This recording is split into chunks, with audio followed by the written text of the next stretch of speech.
I use presence for presence itself. And the reason I do that is because for me it's a deeply spiritual place to be. I've just had Inez Simpson at our center for the last week, and we've been taking people into the Esdale, which is one of the deepest states of hypnosis. And we've discovered a couple of really wonderful things. Usually you have to condition somebody perhaps 10 times in hypnosis to get them to go into the deepest stages. With EFT, you can actually tap them into it the very first time. Oh, shucks, you didn't get that seat? Oh, man. See, that's what happens when you get up a little late like us. All right, so what happens is this. When people are resistant, how many people here are new hypnotists? Let me ask you that.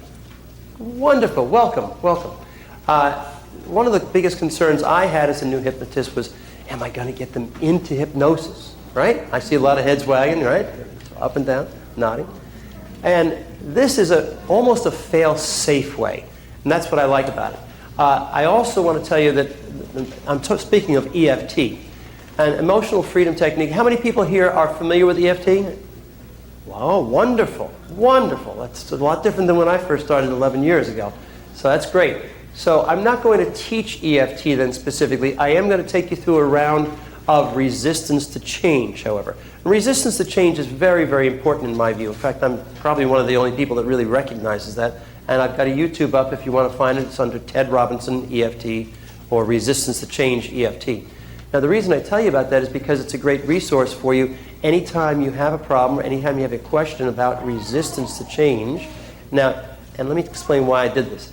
You as hypnotists know that, what is it, your critical faculty of the conscious mind, or the critical factors we've been taught. Somebody just last night told me it's a critical faculty, so I like that. Of the conscious mind keeps our belief system intact. So it's very difficult. In fact, it's almost impossible to change that belief system unless we do what? Hypnotize, right? So there's another way around it though, and that is through EFT. And by using resistance to change, it's a very quick way of doing it, and the person doesn't have to go into trance to do it. Now, the thing I like about that is, well, I used to always say that EFT is not hypnosis. I've recently changed my mind. And the reason I've changed my mind is because of Jerry Kine. And Jerry oftentimes will hypnotize somebody by tapping them on the third eye. And so I've adopted that. Well, many years ago I adopted it. But I realized it's sort of a distraction in a way, so that you can just simply tell the words that you need to tell to the subconscious mind very effectively.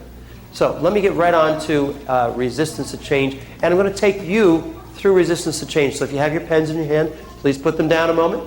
This is a great way to wake up in the morning if this is your first class. I hope it is.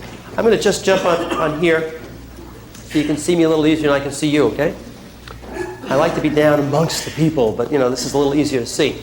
So the way I do it is I do a tapping on the karate chop point, and I will tell you the points as we go along for the film. This is the karate chop point. I'm just going to point out, and we tap here continuously. And then the first point is the eyebrow point, which is right where the eyebrow and the nose meet. The next point is the side of the eye point, which is right by the side of the eye. Under the eye is right on the ocular bone right here, right directly under the eyeball, right here. It's about 1/4 of an inch below the lower eyelid. The next point is under the nose, right in the upper cleft of the upper lip. The next point is under the mouth, and you can use 1 or 2 fingers depending. Like this one, you can only use 1 finger really. But over here under the mouth, it's right midway between the lip and the lower chin and side to side. The next point is a little difficult to find for a lot of people, and I want to clarify this for everybody. It's not out here, it's not